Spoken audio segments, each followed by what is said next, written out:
Welcome to the Third Spiritist Federation of Florida Conference. Mediumship, a human attribute.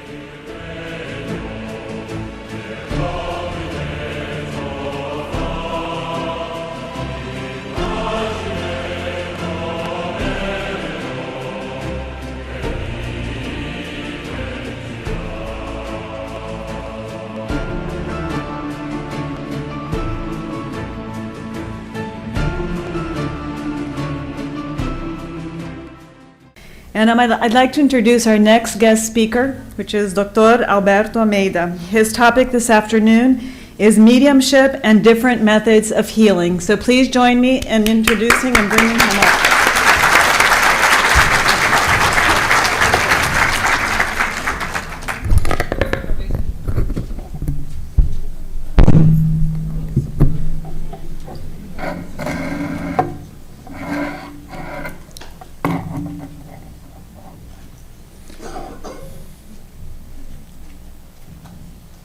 Procurei-te, desarvorado e triste, pelas terras distantes, em loucas aventuras com os outros, sem conseguir encontrar-te.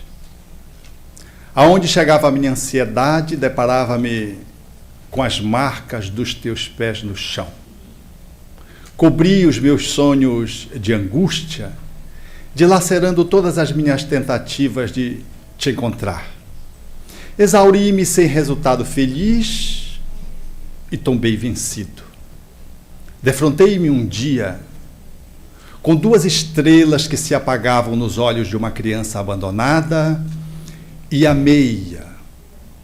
A sua voz sem palavras e a música da sua necessidade fizeram-me encontrar nós três, o próximo, a mim e a ti, soberano Senhor da minha vida. Não cesses de cantar, ó brisa ligeira que passeias pelo vale. Nem interrompas o teu curso, ó água transparente do regato. Toda musicalidade que embala a natureza faz-se partitura para que o cantor destrave a sua voz e inunde o mundo de harmonias. Rabindranath Tagore, através da psicografia de Valdo Franco. Ela resume, numa boa medida, a ânsia do ser encontrar o divino. Tudo em a natureza conspira para um tropismo na direção do Criador.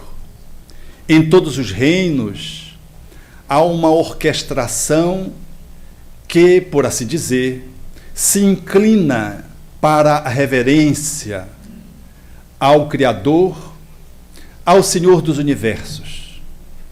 O espírito, na posição em que está, depois da sua escalada evolutiva nos outros reinos, guarda a mesma perspectiva vocacional. Muito embora, em inúmeras circunstâncias, ele se desconecte de si mesmo, e nessa fragmentação interior não logre conseguir fazer essa unção com o sagrado, encontrando o Criador e assim concluindo, estabelecendo o seu processo de aperfeiçoamento, de individuação, de evolução, de engrandecimento, de plenitude. E, tateando nessa busca, aqui e acolá, ele se perde nos desvãos existenciais para, em algum ponto, em algum momento, reencontrar o caminho de volta. É nesse sentido, talvez, que o movimento espírita, através dos centros espíritas, precisa estar muito atento, porque nós, enquanto seres espirituais que somos, fazendo uma jornada dentro de um corpo, às vezes estabelecemos uma interpretação às avessas. Nos consideramos como seres humanos e fazemos uma incursão espiritual, o que é totalmente diferente. O centro espírita, igualmente, às vezes ele se desconecta da sua vocação da sua finalidade última, que é de poder iluminar o ser, fazer com que o espírito se auto-encontre, encontrando o outro, e assim descobrindo o divino nessa relação de encontro, para fixar-se naquilo que é mais aparente, naquilo que mais é palpável, concreto, e faz uma escolha para as necessidades de âmbito material em detrimento daquelas que são perenes, as de natureza espiritual. Foca mais no corpo do que na alma. Sofre de um desvio de interpretação. Como nós mesmos falamos quando dizemos assim: o meu espírito, um dia, como se você fosse uma outra coisa e não fosse o espírito mesmo que estivesse falando. Como se você fosse o corpo e o espírito fosse uma instância metafísica em relação a você, sendo você o próprio corpo. É um desvio de análise que nos faz, muitas vezes, até nessa confusão, nessa hiperidentificação com o corpo, esquecer que somos espírito, que estamos reencarnados, ao ponto de convidarmos, às vezes, pelos chamados e os convites fúnebres, a sepultar a pessoa. Convidamos para sepultar Alberto Ribeiro. Não vai sepultar o Alberto, ele não se suicidou, vai sepultar o corpo dele. Mas essa vinculação, ela é tão estreita e nós nos perdemos nesse olhar que a gente passa a viver como se fôssemos um corpo e tivéssemos um espírito. Perifericamente, satelizando o nosso corpo, e não fôssemos um espírito que estivéssemos nos expressando pelo corpo. E assim, existencialmente, filosoficamente, às vezes nós pautamos a nossa vida calcada em cima da realidade corpórea em detrimento da realidade espiritual. E envelhecer, por exemplo, passa a ser um problema muito sério, porque a gente quer ser eterno, mas eterno em que sentido nós queremos ser eterno? Nós queremos perenizar o corpo, e aí como o corpo vai envelhecendo, nós entramos num conflito. Quando adoecemos, o fenômeno se dá de igual modo. Os centros espíritas também pode acontecer de não conseguirem avaliar bem a finalidade do espiritismo e acabam por focar demasiadamente na aparência em detrimento da essência. Portanto, naquilo que mais aparece e não naquilo que está por trás que vitaliza. E ao receber as pessoas, nós vamos estar, às vezes, inclinados a fazermos um atendimento de natureza mais corpórea do que de natureza transcendental e espiritual. E se não temos bem lucidez acerca do objetivo do espiritismo dentro de uma casa espírita, de estudar, viver e divulgar o pensamento espírita, nós corremos, evidentemente, esse risco e saímos da rota e começamos, enquanto um espaço coletivo, uma unidade coletiva, o centro espírita, a vivermos como vive o indivíduo que confunde o seu corpo com a sua alma.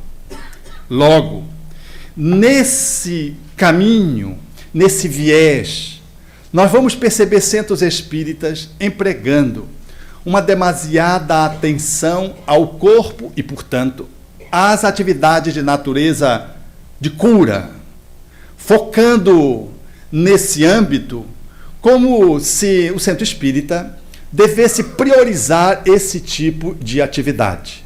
É natural que o corpo serve-nos de expressão, é a nossa ferramenta evolutiva através da qual nós vamos estabelecendo, reencarnados, o nosso desenvolvimento intelecto-moral.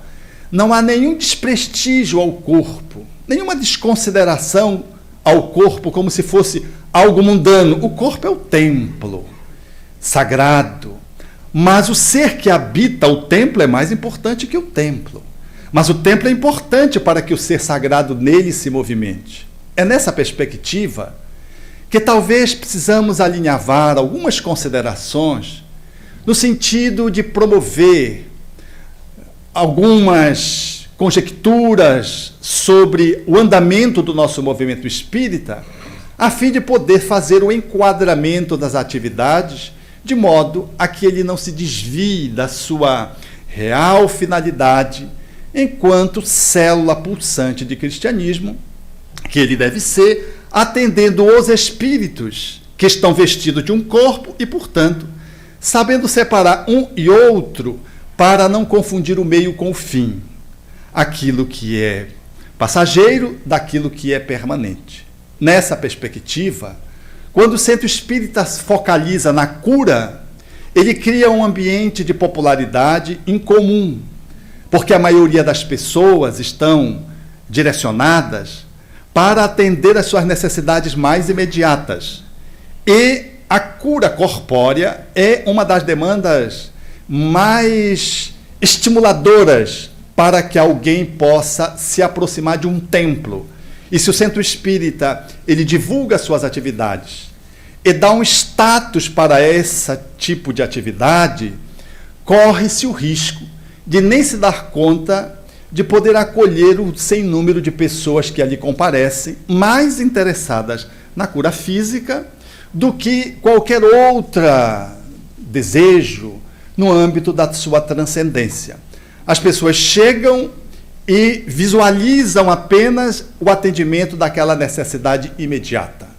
É lógico, se há médios de cura, há uma finalidade, há uma necessidade. E Allan Kardec postulou isso muito bem, falando dos médios de cura, quando configura que essa mediunidade se manifesta pelo toque, pelo olhar, pelo sopro ou pelo gesto, e que os médios de cura poderiam, portanto, não só lograr oferecer a saúde e aliviar as dores sem uso de medicamentos. E faz um estudo muito interessante em O Livro dos Médios, tratando dessa mediunidade. Em A Revista Espírita, de 1867, um espírito que se assina como Abade Príncipe, ele, que fora médium curador quando encarnado, descreve uma página muito interessante, falando de que as pessoas, em geral, buscam apenas o atendimento de natureza material. E de que isto é aquilo que de menor serviço pode fazer alguém nesse âmbito da mediunidade. E diz ele, de que o médium curadouro, se ele pode dar o vigor à saúde, ele deve lograr estabelecer a pureza da alma. Esse objetivo, ele seria efetivamente consagrado como a cura no seu sentido lato da palavra, no sentido absoluto da palavra. Essa fala desse espírito, ela vem bem coincidente com as nossas demandas da atualidade. As pessoas, naturalmente, querem o benefício de natureza imediato, atendendo o seu corpo, mas não querem avaliar pelo que adoeceram e nem qual é o objetivo da doença. A doença sempre é uma metáfora, é um código, que fala de uma realidade do ser transcendente. Ela surge, às vezes, dentro de um panorama reencarnatório.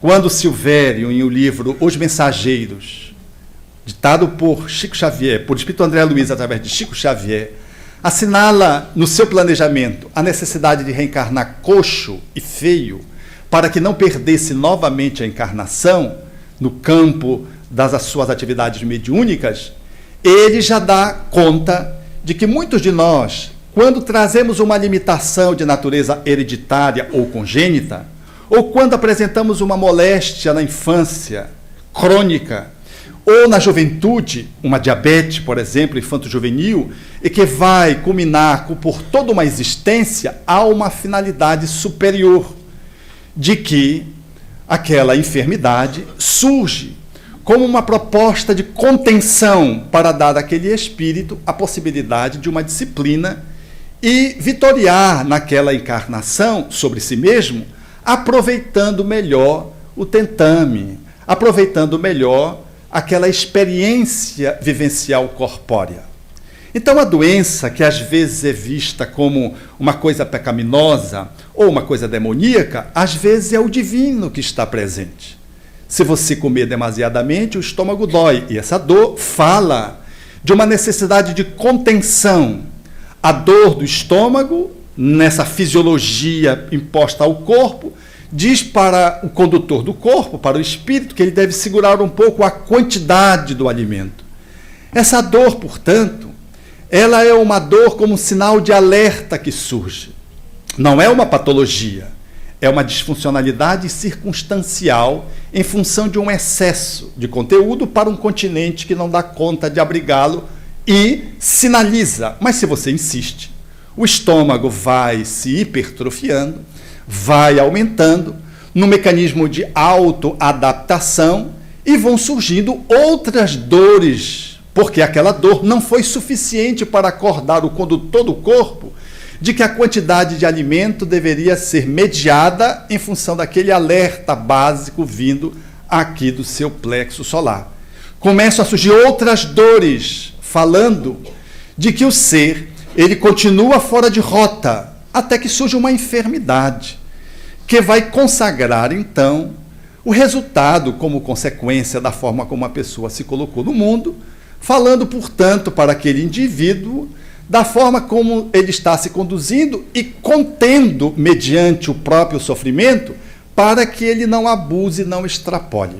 Assim é, na maioria das nossas enfermidades, que surgem de dentro para fora, ainda que se tente atribuir a um micro-organismo uma virulência, não é verdade. Que ele detenha todo esse poder, uma bactéria, um vírus, um fungo, às vezes fazendo parte de uma ecologia de uma pele, de uma mucosa bucal, de uma orofaringe, numa pessoa normalmente, noutra promove um desequilíbrio ecológico, se multiplica, gera um processo infeccioso. Toma-se o antibiótico e mata-se a bactéria, mas não se resolve a motivação que está por trás e que ensejou a multiplicação dos micro-organismos e a infecção subsequente. Portanto, está se atendendo apenas à aparência, não se está avançando para a essência. Atende-se o efeito, mas não se chega às causas. Logo, nesse âmbito, é natural poder pensar que, enquanto movimento espírita, nós precisaríamos estar muito atentos para aquilo que é a demanda do espírito, que às vezes se apresenta materialmente posta, através da saúde física comprometida, e o que o centro espírita deve fazer. A mediunidade receitista, por exemplo, de excelência, que se consagrou, por exemplo, no Brasil, através de Chico Xavier, que ensejou a manutenção da homeopatia, que sofreram baque dos laboratórios, notadamente os americanos, e que sobreviveu graças à psicografia mediúnica, e que era oferecida dentro, em parte, dentro dos ambientes dos médios receitistas, e que asseguraram como que a não morte da homeopatia, ao lado de alguns poucos missionários que se mantinham desenvolvendo a homeopatia enquanto atividade médica, para logo depois reflorescer. É natural que uma receita tenha o seu espaço, é natural que um espaço mediúnico que acolha a saúde das pessoas também tenha dentro do centro espírita ali o seu recanto e a sua finalidade. Quando se fala logo de cura, já é um problema, porque curar, às vezes dizer que é uma reunião de apoio à saúde, talvez ficasse de melhor tom. Porque quando se fala de cura, mas cura de quê? Do corpo, da alma? Qual é a cura que está se tratando? Porque quando se cura o corpo, necessariamente não se logrou atingir a alma. Às vezes, curar o corpo é deixar que a alma se desmante. Às vezes, a doença é exatamente o container segurando o ser para que ele não possa derrocar definitivamente. Então, a enfermidade, que como manifestação do próprio divino no nosso corpo, ela funciona como um mecanismo regulador, mantendo a nossa homeostase, ela não é bem entendida. E olhada como, do ponto de vista da negatividade, nós procuramos erradicá-la, sem poder entender a sua linguagem. E assim queremos nos ver livre da enfermidade, mas não queremos saber pelo que nós enfermamos. O que é que nos impede, o que é que nos está limitando, a fim de que possamos fazer uma doença crônica, ou uma doença de repetição, ou uma doença insidiosa que vai tomando um rumo, às vezes, devastador. O que é que faz com que pessoas, em circunstâncias similares, se mantenham tão saudáveis e eu não? Essas perguntas que o Espiritismo necessariamente se coloca como uma proposta reflexiva filosófica a responder, ela nos suscita irmos além da enfermidade. E ao invés de olhá-la como algo que seja do capeta, nós passamos a olhá-la como algo, manifestação do divino, e que precisamos interpretá-la. E deveríamos nos perguntar por que o nosso intestino está tão constipado. Por que esse intestino não funciona bem e retém o bolo fecal e não dá vazão à regularidade da fisiologia do aparelho gastrointestinal e impede que a pessoa fique bem, ela sempre fica afrontada. Uma pequena reflexão, às vezes, nos ajuda a entender que a pessoa que efetivamente guarda, às vezes, as fezes, tem uma relação psicológica, uma relação com esse espírito que não sabe se conduzir. Avarento, tudo segura, nada solta, ou então raivoso, daí a palavra enfesado, você cheio de fezes.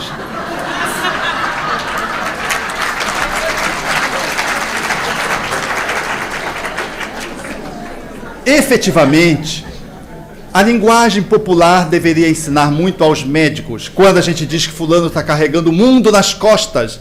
Às vezes, uma doença que envolva a nossa coluna vertebral, ela está relacionada a alguém que se coloca como um super-homem e desonera os seus familiares que ficam numa posição ali preguiçosa, no bem bom. Enquanto aqueles se colocam nas suas costas e você quer salvá-los, você adoece e eles não evoluem porque não fazem o que precisam fazer. Então você está carregando o mundo nas costas, o mundo da família, está carregando o outro nas costas, num ponto e num nível e num tempo que está completamente não ecológico. E por isso você adoece. Assim, se pudéssemos olhar para as nossas enfermidades, nós haveríamos de encontrar que por trás dela está o espírito precisando fazer reflexões.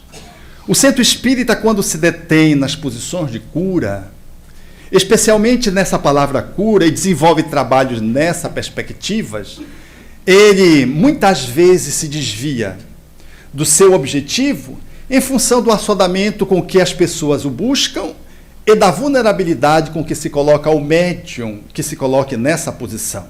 Especialmente médiums que fazem hoje, pelo menos no Brasil, muita propaganda e faz muita fama, e às vezes são objeto de estudos de países estrangeiros em função da sua mediunidade, eles ficam demasiadamente expostos e às vezes lançam mão do bisturi e fazem cirurgias à mão armada, o que é uma situação muito delicada, porque quando você tem uma psicografia, uma psicofonia, naturalmente você tem a página, ouve, medita, reflete e avalia se é de um espírito benfeitor ou não, se é de um espírito sofredor ou não.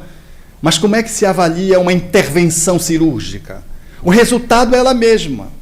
Se for um mistificador, então é muito perigoso essa atividade, mesmo sabendo que quando ela é exercida com equanimidade, de forma séria, num ambiente que lhe dê sustentação, o que é muito raro, assegura-se dentro do olhar da nossa ciência médica, a vulnerabilização de cânones que está posto na ciência em função de uma intervenção espiritual que subverte, por assim dizer, pelo menos 4 aspectos que envolvem a nossa biologia e a nossa medicina e que ficam, por assim dizer, águas abaixo, vão pelos ares, porque a hemostasia, a asepsia, a cicatrização e a anestesia, todos esses fenômenos que são fisiológicos, eles ficam completamente soltos diante de uma intervenção mediúnica, porque o bisturi corta, a pessoa não sente dor. O sangramento numa área mamária, por exemplo, que é uma área hipervascularizada, não sangra tanto. A cicatrização se faz num tempo recorde e a pessoa não sente nenhuma dor. Então, o processo da hemostasia, da anestesia, da asepsia, da cicatrização segue-se o processo da cicatrização do ferimento, da ferida cirúrgica, em tempo recorde e sem infecção. Isso é, para a medicina, um absurdo, porque isso subverte efetivamente os estudos que a ciência faz do ponto de vista acadêmico. Mas igualmente verdadeiro é que dessas intervenções, quantas vítimas têm surgido? Em função de ações incautas, em função de grupos que se colocam na invigilância e de médiuns que assumem essa posição de aventureiros. Às vezes, a princípio, na seriedade, mas é muito difícil suportar o assédio. O assédio da fama, do status, o assédio do dinheiro, dos presentes, dos confortos, que advém daqueles que acessam o médium e, como que, colocam em xeque os seus princípios morais. A história do Brasil, pelo menos, tem demonstrado isso. Todos os médiuns que surgiram nessa perspectiva fracassaram. O livro Trilhas de Libertação, ditada por Manuel Filomeno de Miranda, traz isso com muita propriedade, demonstrando quando o médium vai perdendo as estribeiras, vai saindo do prumo, e o esforço feito para trazê-lo de volta, em vão. É uma área muito delicada, porque tem consequências de natureza policial e porque envolve, muitas vezes, consequências de morte. Na área médica, é um prato cheio para os inimigos do espiritismo, que se valem dos insucessos, que se valem das situações que não foram adequadas para equivalerem àquelas intervenções dos espíritos como sendo dos espíritas. E aí, por extensão, falam do mal do espiritismo. Então é uma atividade para a qual o movimento espírita precisa estar muito atento, sob pena de mergulharmos nesse âmbito e nos perdermos dos nossos objetivos maiores. Porque a pessoa que chega no centro espírita, haja vista a nossa experiência trabalhando tupiniquinamente em Belém, no Pará, as pessoas chegam, se beneficiam e vão. Porque elas querem o benefício material. Não foi diferente com Jesus, foram 10 curados, um voltou só. Então, esse percentual, ele ainda é hoje, mas a gente quer segurar, não importa os meios. Depois a gente paga o preço em um ônus muito mais caro. Então, o nosso objetivo, efetivamente, é poder estar atento para o espírito. É verdade que um receituário, uma intervenção à distância, que são as intervenções espirituais em nível de perispírito, trabalhos aonde você não sabe nem quem é o médium, porque a reunião mediúnica está se dando, aqueles em desdobramento se desdobram e vão atender a pessoa nas suas casas, sem nenhum aparato exterior, sem nenhuma movimentação ritualística, nada que possa representar algo místico, porque há também aqueles que fazem intervenções e que não usam o bisturi, mas usam uma caneta e fazem que estão cortando, usam éter e criam uma mística em torno da intervenção que se faz em torno das pessoas. E dizem, isso é para criar um processo de sugestão. Mas olha, o espiritismo, ele vai tentando fazer exatamente o oposto.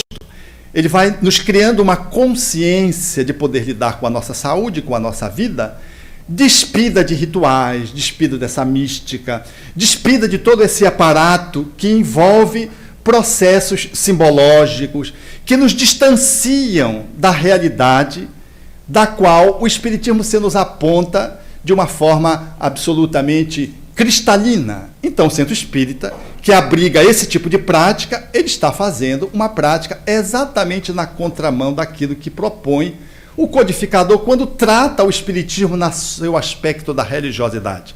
Quando diz que a palavra religião estava comprometida de uma certa forma. E que, se entendêssemos o espiritismo como religião de culto externo, o espiritismo não era, porque não tinha rituais, não tinha sacerdotes, não tinha ninguém guindado a uma posição de poder, não tinha as práticas que envolvem toda a ritualística de uma religião. Mas se entendêssemos a palavra religião como o laço de fraternidade que nos une, como a comunhão dos pensamentos, como a caridade exercida nessa vinculação com o Criador, o Espiritismo seria religião E nós deveríamos nos ufanar disso, diz o codificador na Revista Espírita. Vejam que ele faz bem a diferença, no sentido de não transformar o centro espírita num espaço a mais de uma religião, numa sua nova edição.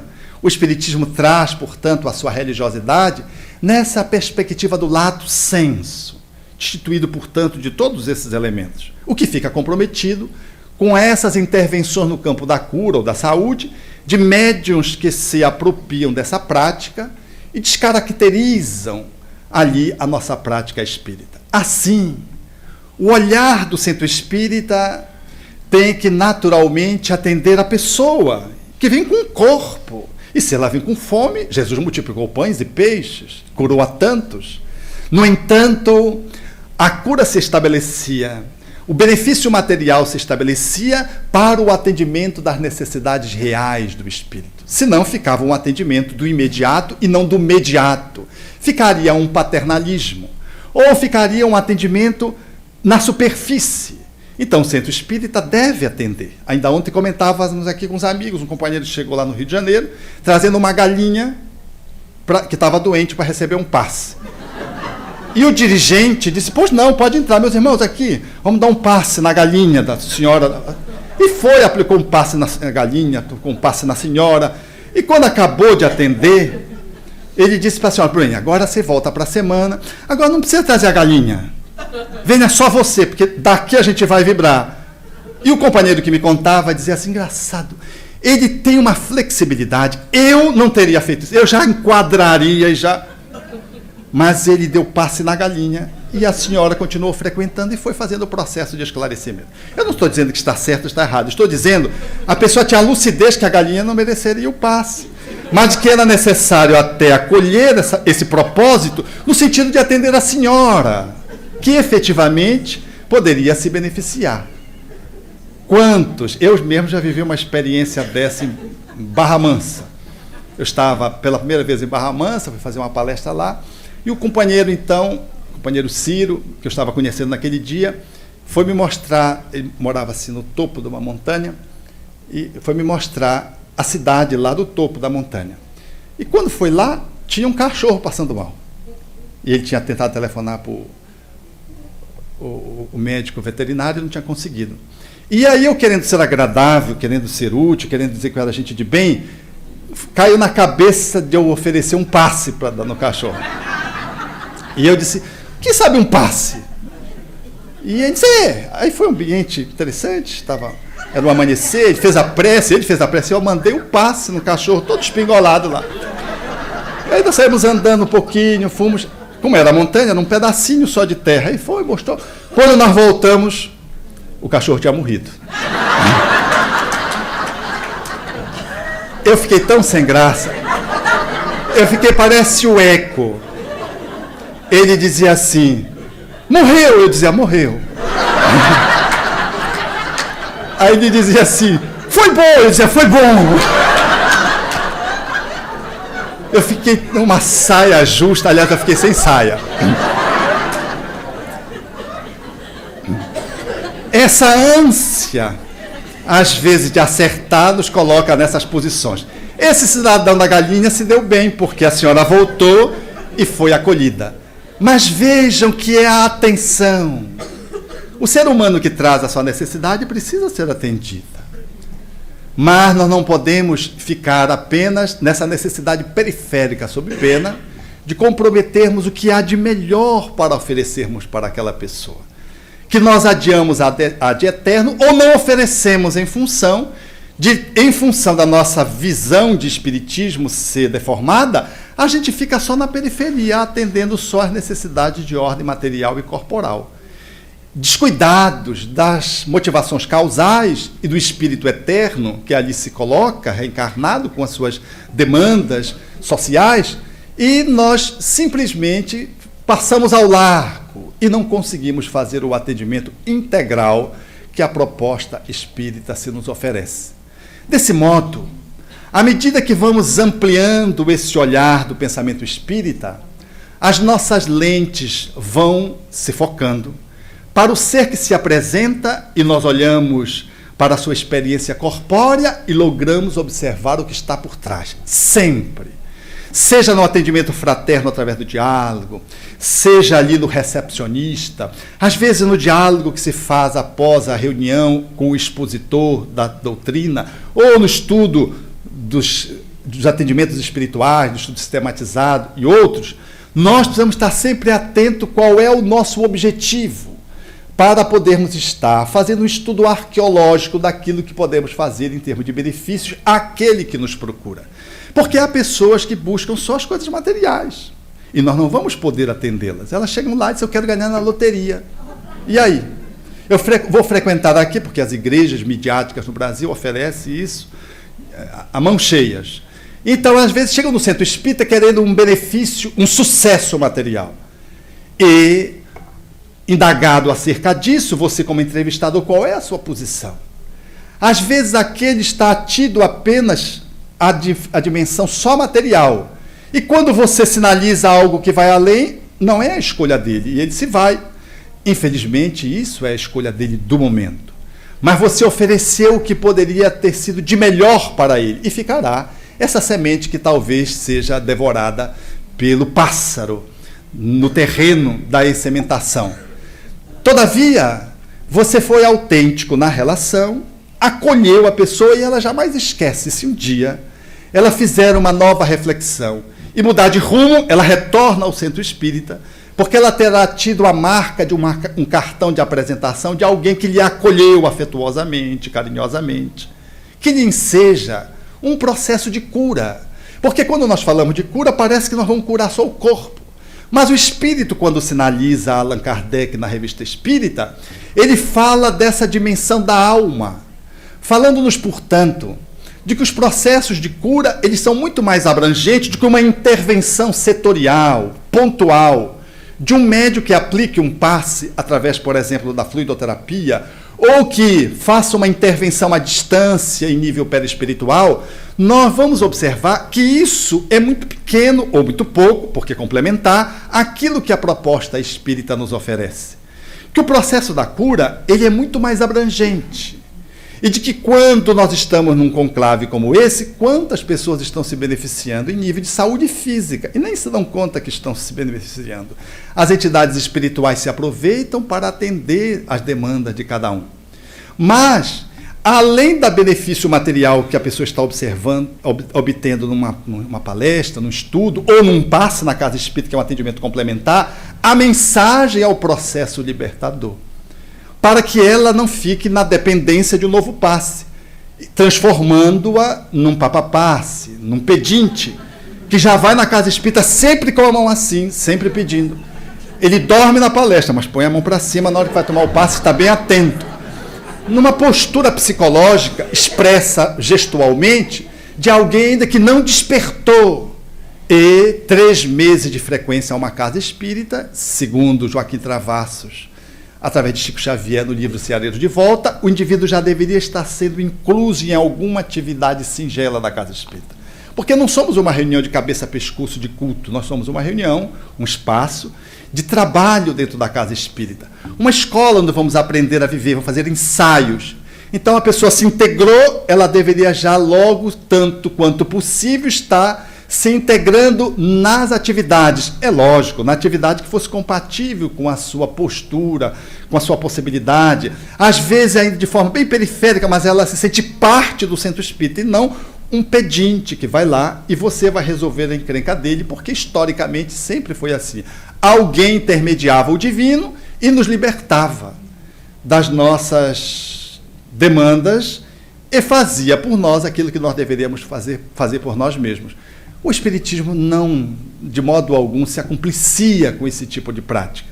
Então, esse olhar faz-nos, portanto, incluir a pessoa no centro espírita e nós vamos começando a falar de um outro tipo de cura, sem desprestigiar o corpo físico, as necessidades materiais, mas nós vamos falar da cura de perspectivas que estão mais subjetivas. Nós começamos a avançar em nível da transcendência, como fez Chico Xavier certa feita, com um amigo psicólogo que fora violentado sexualmente, fora buscar ajuda no espaço religioso e depois de colocar a sua problemática, foi novamente seduzido pela pessoa e foi violentado novamente. E ficou dramaticamente ferido do ponto de vista da sua alma. E procurou Chico, e o Chico o acolheu com muita ternura, o que lhe era muito peculiar. E ensejou dizendo que ele estava indo bem, que ele deveria continuar. E ele ficou meio assim, atrapalhado, sem entender a extensão daquele indo bem. Mais tarde, ele descobriu que estava com AIDS, já adulto. E voltou ao Chico. E quando disse, Chico, você não sabe, eu estou com AIDS. E o Chico disse, meu filho, mas eu também tenho angina, eu tenho o olho assim. O Chico tinha muita coisa, né? E começou a dizer, mas Chico, é incurável.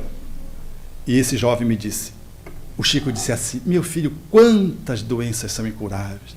Tem gente que vive a vida inteira com ciúme e não se cura, outros com raiva e não se cura. Olha, ele foi buscar, olha o feeling, o foco em que ele foi buscar para tratar do indivíduo. E quantas pessoas vivem uma vida inteira experimentando uma vaidade e não se curam. E ele disse, mas eu vou morrer. Ele disse, eu também vou morrer, meu filho. Porque a AIDS mata. Ele disse, eu sei, meu filho, eu também vou morrer. Mas quando Deus quiser lhe levar, você diz, não vou. E se Deus disser, venha, eu disse, não vou. E aí ele complementou, porque um pai jamais nega a oportunidade de um filho aprender. Ele disse, esse jovem, eu queria me suicidar. E o Chico exorcizou o suicídio. Ele já foi e eu estou aqui. Trabalhador espírita, trabalhando na seara espírita. Uma intervenção de cura. Não foi um passe, não pegou bisturi, não atingiu o perispírito num desdobramento que pudesse lhe facultar, por exemplo, uma transfusão de energias vigorosas. Uma intervenção de natureza psicológica, à luz do pensamento espírita, destituindo um psicólogo que estava no caminho do autoextermínio e que foi naturalmente brecado por uma intervenção de cura. Nós não temos avalia do quanto se faz de cura nas reuniões nossas, bem singelas, nas nossas reuniões mediúnicas. Há bem pouco tempo eu vivi uma experiência singular em Belém, com um espírito que se comunicara em função de um processo de vampirismo. Era um processo de ovoidismo. A monoideia, aquele espírito fixado lá na ovoidização, ele foi resgatado numa quarta-feira, onde se faz as nossas reuniões mediúnicas, e o processo foi muito doloroso, porque ele estava vinculado a uma mulher, numa vinculação psicoenergética com o esposo, numa vingança que todas as vezes que a mulher abria espaço psíquico, aquele espírito se valia disso na tentativa de alcançar o seu parceiro, porque tinha uma encrenca por trás. Naquela noite ele conseguiu ser desvinculado e foi uma experiência muito difícil, porque muito tempo vinculado a ela num processo de parasitismo espiritual, quando ele foi desconectado, ele tinha a sensação da inexistência, como se ele fosse inexistir, porque ele estava identificado a tal ponto com ela, que era como se ele se descaracterizasse. E a mãe, então, espiritual, o espírito mãe, o acolheu e lhe deu suporte de segurança para que ele pudesse, então, aceitar aquela cirurgia, por assim dizer, de cura que estava se dando numa reunião normal, mediúnica. Na semana posterior, a mãe se comunicou e veio agradecer. Ela disse, eu estou há 3 anos frequentando essa casa e cheguei querendo resgatar o meu filho, que estava vinculado à pessoa. E aqueles que me receberam aqui, os espíritos, me disseram que não era possível ainda resgatá-lo e que eu deveria, se aceitasse o convite, poder me dedicar, enquanto esse tempo ia correndo de trabalho, a fim de que o resgate pudesse se dar em tempo adequado, eu poderia ir me dedicando aqui, atendendo a instituição, notadamente as crianças. Os espíritos estão reencarnados nessa faixa etária. E eu estou há 3 anos trabalhando nessa casa. E semana passada eu tive 2 surpresas. Quando eu acolhi o meu filho, eu descobri que eu amo mais o meu filho do que eu amava. E a segunda de que eu não tenho só um filho.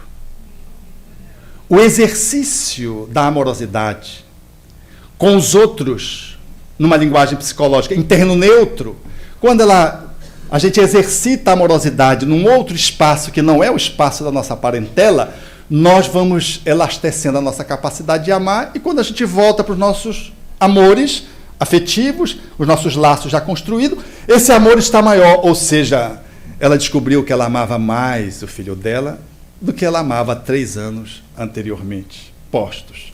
E descobriu que já era impossível amar só um filho. Desenvolveu o sentimento da maternidade de uma forma mais abrangente. Porque o amor, quanto mais se multiplica, mais tem necessidade de fecundar, de se multiplicar, de se elastecer. Uma intervenção de cura que se estabelece na singeleza de um trabalho que não tem o nome de cura. Essa reunião se deu numa reunião de socorro espiritual, aquelas que envolvem os médiuns que passam pela reunião do desenvolvimento da mediunidade, da educação da mediunidade, depois vão para reuniões mais especializadas. Não era uma reunião de cura, mas era uma cura que se deu em alguém que foi atendido num processo de vampirismo, do espírito que foi socorrido e da entidade mãe que ampliou as suas limitações amorosas para amar numa estrutura de maior densidade. Nós precisamos estar muito atentos, porque efetivamente, no âmbito do nosso ser, nós vamos encontrar coisas fantásticas do ponto de vista da mediunidade. Mas temos que estar muito atento, porque o médium se manifeste ou se incline para um processo da saúde, nós temos que dar um enquadramento adequado a fim de que ele possa servir num ambiente de segurança, não expô-lo, porque senão ele fica muitas vezes colocado à multidão e não suporta o assédio. Digo isso porque qualquer um pode apresentar percepções espirituais. Às vezes, pessoas que nem são bem alinhadas psicologicamente, como vi ainda há pouco tempo, o nosso companheiro numa cidade do norte, que acompanha uma pessoa que tem um transtorno psiquiátrico borderline, um limítrofe entre o equilíbrio e o desequilíbrio, e a pessoa fez uma viagem de avião de Boa Vista para Manaus, para visitar uma filha. E quando chegou em Manaus, o filho que mora no Rio de Janeiro disse: mãe, venha para o Rio, aproveite e venha para o Rio, como se o Rio de Janeiro fosse perto de Manaus. Mas é porque a mãe é meio tantã. E a mãe aceitou. E quando chegou na véspera da viagem, a mãe acordou e disse: eu não vou viajar porque esse avião vai cair. Telefonou para o filho, como ele é tantã, ela é tantã, o filho imediatamente começou a insistir com a mãe que fosse, tentou dissuadi-la da ideia de não viajar. Ela disse: meu filho, vai cair esse avião, não vai. Uma pessoa borderline, tudo é possível, né? Conclusão: à noite que o voo ela ia voar no voo estabelecido, que ela cancelou, o avião da Gol caiu. O avião da Gol caiu. E quando o avião da Gol caiu, foi verdade, então ela que era destemperada, ficou mais destemperada ainda. Voltou para Boa Vista e, destemperada, foi procurar esse colega que a acolhe, que a atende na condição de neuropsiquiatra. E aí ela foi contando. E esse colega, veja que coisa curiosa, estava com problema com a esposa, que estava com uma metrorragia, um sangramento uterino. E ele estava muito inquieto. E ela olhou para ele e disse assim: a sua esposa está com problema, né? Ele disse: é. Aí ele me disse: Alberto, ela estava acertando tudo. Eu olhei para ela e disse assim: é grave? Aí ela olhou para mim e disse: não, é coisa de mulher. Ele não tinha dito que era metrorragia. É coisa de mulher, vai passar. Eu perguntei para o meu colega: você pagou a consulta? Porque tinha que pagar a consulta para ela. Veja, uma pessoa borderline, mas médium. O que não significa dizer que ela agora tenha que ser guindada a uma posição de exposição para fazer adivinhações, para fazer profecias. Porque logo, quando surge uma mediunidade nessa perspectiva, chama muito a atenção, porque o fenômeno ele é muito mobilizante. Mas, como diz Emmanuel no livro O Consolador, o fenômeno convence, mas não converte.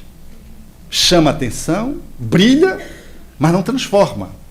Então, no centro espírita, a nossa preocupação não é, portanto, com o imediatismo de tal modo que possamos resolver a encrenca das pessoas e curar os cânceres, porque às vezes a cura é a desencarnação. Às vezes o que há de melhor para a pessoa é continuar no leito e caminhar, sem que lhes apressemos através da eutanásia, mas sem que sem que a gente rompa com Deus, criamos uma indisposição definitiva porque a pessoa não foi curada em função dos passos das orações, o que é naturalmente um absurdo. Esse olhar de poder perceber o planejamento de cada um e funcionarmos como aqueles medianeiros que vamos oferecer o que temos que oferecer, mas a colheita é do divino e o melhor há de acontecer a partir dessa compreensão espírita que detemos, porque não conseguimos compreender a história de cada um para saber o que é de melhor para ela. Às vezes a gente acha que o que há de melhor é curá-la, como diz o Espírito no Evangelho segundo o Espiritismo acerca daquela pessoa que não via e pedia a cura. E ele então faz a sua fala dizendo acerca da sua cegueira, faz uma fala em torno da cegueira e depois se dirige a ela, porque cada pessoa tem uma necessidade específica. E às vezes há situações que nós precisamos passar, é melhor para nós passarmos. Nós vamos não só resgatar, mas nós vamos aprender com aquela experiência. Em outras circunstâncias, pode ser comutada a nossa dívida e a gente pode resolver e aprender de um outro jeito. Mas como é que você vai saber se é assim ou se é assim? Então você deixa, faz o que tem que fazer e o que vai acontecer é o melhor. Quantas vezes vi isso? Outro dia um companheiro lá no nosso grupo espírita lá, ele assim, aquele companheiro que vai na equipe atender a passe a domicílio das pessoas que não podem se locomover em casa, e ele faz parte da equipe da União Espírita Paraense. E ele é daquele que não dá só o passe, ele quer tomar um cafezinho, quer tomar um copo d'água, e às vezes tem que ter uma vigilância, senão ele fica para jantar. E nesse dia ele acabou de aplicar o passe e saiu se despedindo, a equipe não entendeu. Porque ele sempre fica um pouquinho, conversa um pouco, toma um cafezinho, e ele saiu, e quando chegou ainda era uma vila, quando chegou na porta da vila, ainda viu os familiares daquele que seria o defunto logo em seguida, chamarem a equipe. Ele dobrou a esquina e disse, ele vai morrer, porque ele, na aplicação do passe, os espíritos disseram que eles aproveitariam aquela circunstância para fazer o desligamento. Então ele queria sair, evacua, porque senão vai ter encrenca. Vejam que coisa. Quando chegou em casa, tinha o telefonema. O cidadão tinha desencarnado. Então nós não sabemos o que é o de melhor. Por isso o Espiritismo, evocando Jesus, propõe o atendimento das nossas necessidades, que se apresentam no nosso campo físico, material, mas sempre apontando para uma dimensão que está mais além, a dimensão do Espírito. Repetindo Jesus, que ao curar, dizia às pessoas, vai e não tornes a errar. Não tornes a errar para que não te aconteça coisa pior. Ou o paralítico, olha, leva o teu catre, leva a tua cama, porque de repente ele poderia ficar paralítico de novo, a gente tem que carregar a nossa caminha. Simbolicamente, é muito justo que Jesus diz ao paralítico. Vai, mas leva a tua cama, porque quantos de nós melhoramos, recebemos o benefício, depois adoecemos de novo, porque não conseguimos colocar em dia, na pauta da nossa vivência, aquilo que deverá nos libertar das motivações do nosso processo de enfermidade. Por isso, a cura, ela está mais além do que o corpo. Por isso que um ato de cura, muitas vezes, é o acolhimento que aquele que é o recepcionista, fora de reunião mediúnica, está fazendo, acolhendo aquela pessoa. Por isso é um ato de cura a fala bem posta.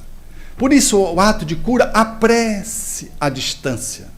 Por isso que um ato de cura é o processo da reflexão espírita libertador que se faz num grupo de estudo sistematizado da doutrina espírita. Por isso que a cura, ela se estabelece nesses níveis sutis, sem alarde, sem chamar a atenção de ninguém, sem enaltecer personalisticamente alguém, sem expor ninguém e sem se fazer uma propaganda enganosa, aonde se diz que vai fazer alguma coisa e não se pode assegurar os resultados. Desse modo, o Espiritismo, reeditando o cristianismo primitivo, propõe a necessidade de podermos encontrar a cura encontrando o outro. Porque a cura, tanto quanto a doença, que se manifesta cedo, porque se vamos envelhecendo, um dia vamos desencarnar. Vamos ter que desencarnar de quê? Vai ter que surgir alguma coisa. Porque nem toda enfermidade significa karma. Mas olhando nesse aspecto da enfermidade que surge cedo, trazendo essas sinalizações, nós vamos entender que são espíritos que estamos precisando encontrar o divino. Encontrar a harmonia com as suas leis. E fazer isso para podermos restituir a saúde da alma, com reflexos no nosso campo perispiritual, desaguando no nosso corpo físico, minorando uma enfermidade insidiosa, transformando uma enfermidade que seria maligna em benigna, e às vezes, surpreendentemente, fazendo com que, a despeito do prognóstico médico sombrio, a pessoa tenha uma sobrevida inexplicável, em razão de um realinhamento interno. A proposta espírita, portanto, é de reencontrarmos o divino. E esse reencontro divino, ele é mediado através da amorosidade que estabelecemos na relação com o outro. Quando buscamos a nossa cura em realidade, estamos procurando o Criador alinhando-se com as suas leis. E só podemos fazê-lo de forma plena quando reencontramos alguém com quem nós possamos fazer um nexo de fraternidade tão profundo que resgate a presença do sagrado, dando-nos o ensejo de experimentar a compaixão, a amorosidade. Por isso, Tagore propôs, com muita felicidade e doutrinariamente com muita razão, a procura daqueles que buscamos o Criador. E algum dia, quando encontramos o outro no exercício da fraternidade, da amorosidade, nós resgatamos esse encontro tríplice. E aí está a saúde, mesmo que o corpo ainda esteja doente. Procurei-te desarvorado e triste pelas terras distantes, em loucas aventuras com os outros, sem conseguir encontrar-te. Aonde chegava a minha ansiedade, deparava-me com as marcas dos teus pés no chão.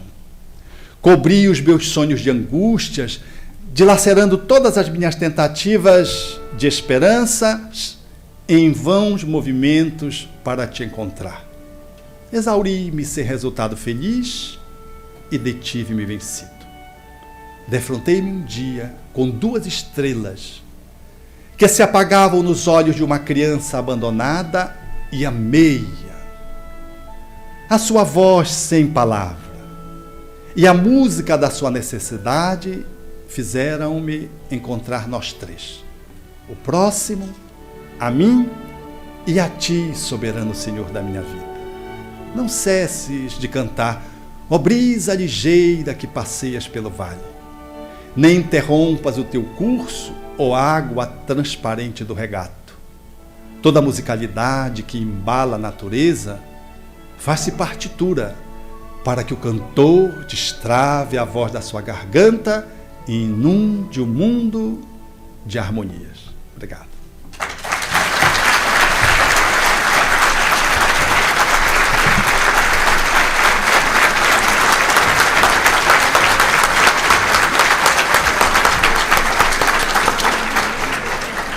Thank you very much, Dr. Almeida, for the wonderful talk. Thank you. We're going to have a shorter break.